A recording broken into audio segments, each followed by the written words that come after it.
اللهم صل على سيدنا ومولانا محمد وعلى آل سيدنا وأصحاب سيدنا ومولانا محمد وبارك وسلم وصلوا عليه.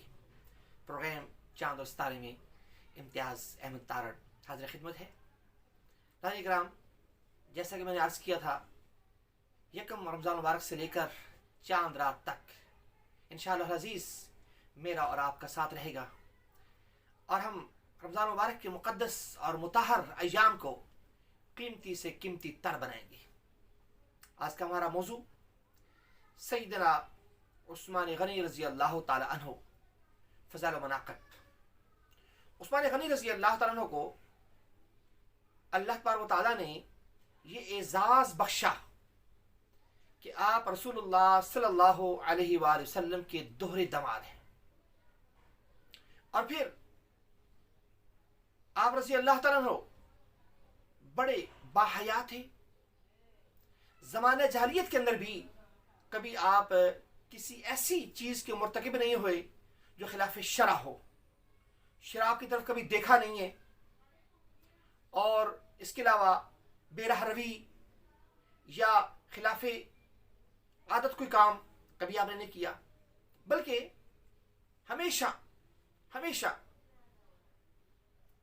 نیک کام کیے، ایسے کام جو فلاح اور بہبود کے کام تھے، بھلائی کے کام تھے. رسول اللہ صلی اللہ علیہ وسلم نے پھر جب ایک مرتبہ یہ بات واضح ہوئی، ایک افواہ پھیلی کہ آپ کو شہید کر دیا گیا، صلح حدیبیہ کے موقع پر اللہ کے رسول نے آپ کے لیے بیعت لی اور اپنے ہاتھ کو عثمان کا ہاتھ قرار دیا. یہ آپ کا اعزاز ہے، یہ کسی اور کو اعزاز حاصل نہیں ہے. رسول اللہ صلی اللہ علیہ وسلم کی صاحبزادی حضرت رقیہ رضی اللہ تعالی عنہ، حضرت ام کلثوم رضی اللہ تعالی عنہ یکے بعد دیگرے آپ رضی اللہ تعالی عنہ کے نکاح میں آئیں. یہ آپ کو اعزاز حاصل ہے، یہ کسی اور کو اعزاز حاصل نہیں ہے. سیدنا ابو بکر صدیق رضی اللہ تعالی عنہ خلیفہ راشد ہیں، آپ اسلم کے سسر ہیں. عمر فاروق رضی اللہ تعالی عنہ بھی ایسی ہے، لیکن دوہرا داماد ہونا عثمان غنی رضی اللہ تعالی عنہ کو یہ سعادت نصیب ہوئی. عثمان غنی رضی اللہ تعالی عنہ سیدنا عمر فاروق رضی اللہ تعالی عنہ کی شہادت کے بعد آپ خلیفہ بنے، اور خلیفہ جب بنے آپ، پھر اس کے بعد آپ نے اسلام کو فتوحات کا سلسلہ شروع کیا، اسلام کو پھیلایا. جو رکاوٹیں آ رہی تھی رستے میں، ان رکاوٹوں کو دور کیا، اور اسلام کو پھیلانے میں آپ نے کردار ادا کیا. اس وقت کافی زیادہ چیلنجز تھے، بہت سارے فتنے انہوں نے سر اٹھا لیے تھے، اور اسلامی حکومت کے خلاف بہت سارے ایسے عوامل تھے جو راستہ روکنے کے لیے درپے تھے. لیکن آپ رضی اللہ تعالیٰ عنہ نے پرواہ نہ کی، بلکہ آگے ہی بڑھتے گئے. اسلامی حکومتوں کی اتباع میں اسلامی دنیا کی وحدت کو آپ نے برقرار رکھا. جس وقت آپ کے خلاف سازشیں ہوئیں، آپ کے خلاف حالات خراب ہوئے، تو آپ نے تب بھی صبر کے دامن کو نہیں چھوڑا. اور پھر رسول اللہ صلی اللہ علیہ وسلم کی وہ حدیث آپ نے فرمایا تھا، اے عثمان، اللہ تعالیٰ آپ کو خلافت کا جبہ پہنائے گا، کچھ باغی کہیں گے اس جبے کو اتار دو، آپ نے اتارنا نہیں ہے. یہ عثمان غنی رضی اللہ تعالیٰ نے حضرت ابو بکر صدیق رضی اللہ تعالیٰ کے دور کے اندر ایک مرتبہ قحط پڑ گیا، کچھ چیز نہیں تھی، مسلمان سارے پریشان. تو لوگ آپ کے پاس آئے اور کہا، خلیفہ وقت آج کچھ بھی نہیں ہے، فاقے ہیں. آپ نے فرمایا اللہ تعالیٰ بندوبست فرما دیں گے. تھوڑی دیر کے بعد دیکھا کہ ملک شام سے عثمان غنی رضی اللہ تعالیٰ کے قافلہ آیا، بیوپاری آپ کے پاس آئے اور کہا آج تو ضرورت بھی ہے، عثمان غنی پیسے لیں گے ہم سے اور ہمیں یہ فروخت کر دیں گے. انہوں نے بڑا منافع کہا. آپ نے فرمایا نہیں، میں نے اللہ کے ساتھ سودا کر دیا ہے، اور میں آخرت میں یہ سب کچھ لوں گا.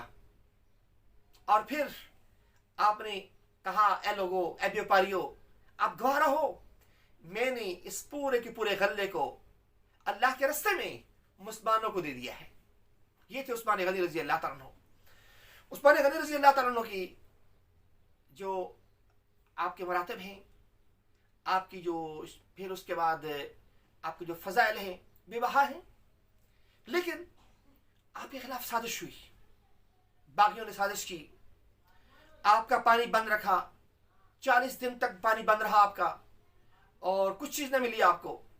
جب آپ سے پوچھا گیا اے عثمان غنی رضی اللہ تعالیٰ عنہ، آپ کو جب پیاس لگتی تھی تو آپ کیا کرتے تھے؟ آپ نے فرمایا جب پیاس لگتی تھی تو میں قرآن مجید پڑھتا تھا، اور جب مجھے بھوک لگتی تھی تو میں نوافل ادا کرتا تھا۔ تو یہ تھا آپ کا وہ سلسلہ، آپ اللہ کے قریب ہوئے لیکن خلافت کو نہیں چھوڑا، جو جبہ آپ نے پہنا تھا، جو دستار آپ نے پہنی تھی، اس کو نہیں چھوڑا۔ یہ عثمان غنی رضی اللہ تعالیٰ عنہ کے فضائل و مناقب ہے۔ پھر وہ وقت بھی آیا، ایک حاکم وقت جب جمعہ پڑھانے کے لیے گیا تو اب خطبے کے لیے اسٹیج پر بیٹھے، باغیوں نے پتھر مارے، باغیوں نے پانی بند کر دیا، گھر میں محصور کر دیا، اور پھر کوئی مال و اسباب کچھ بھی نہیں تھا۔ اختیارات ہونے کے باوجود، سب کچھ ہونے کے باوجود، آپ نے اپنا مدینہ منورہ کے اندر خون ریزی نہیں ہونے دی۔ علی مرزا رضی اللہ تعالیٰ کے پاس آئے، کہا حکم، اور پھر اس کے بعد حسن حسین رضی اللہ تعالیٰ آ کر پہرا بیٹھے دروازے کے سامنے، لیکن آپ رضی اللہ تعالیٰ نے صبر کے دامن کو تھامے رکھا، اس کو نہیں چھوڑا، یہاں تک کہ آپ کی شہادت ہوئی۔ پھر شہادت کے وقت بھی آپ اس قدر مظلوم تھے کہ آپ کے جنازے کے ساتھ 5واں بندہ کوئی نہیں تھا، اور نیلہ رضی اللہ تعالیٰ عنہ، آپ کی زوجہ محترمہ، کٹی ہوئی انگلیوں کے ساتھ جنازے کے آگے کے جا رہی ہیں، لالٹین آپ نے پکڑی ہوئی ہے، قسم پرسی کا عالم۔ رسول اللہ کے دوہرے داماد، فوج موجود ہے، اختیارات موجود ہیں، سب کچھ موجود ہے، لیکن آپ نے فرمایا میں مدینہ الرسول کے اندر فسادات نہیں پھیلاؤں گا، خون ریزی نہیں ہونے دوں گا۔ اللہ تبارک و تعالی آپ کے درجات کو بلند فرمائے۔ اللہ تعالی ہمیں بھی آپ کے نقش قدم پر چلنے کی توفیق عطا فرمائے، اور بہت خیال رکھیے گا۔ السلام علیکم ورحمۃ اللہ وبرکاتہ۔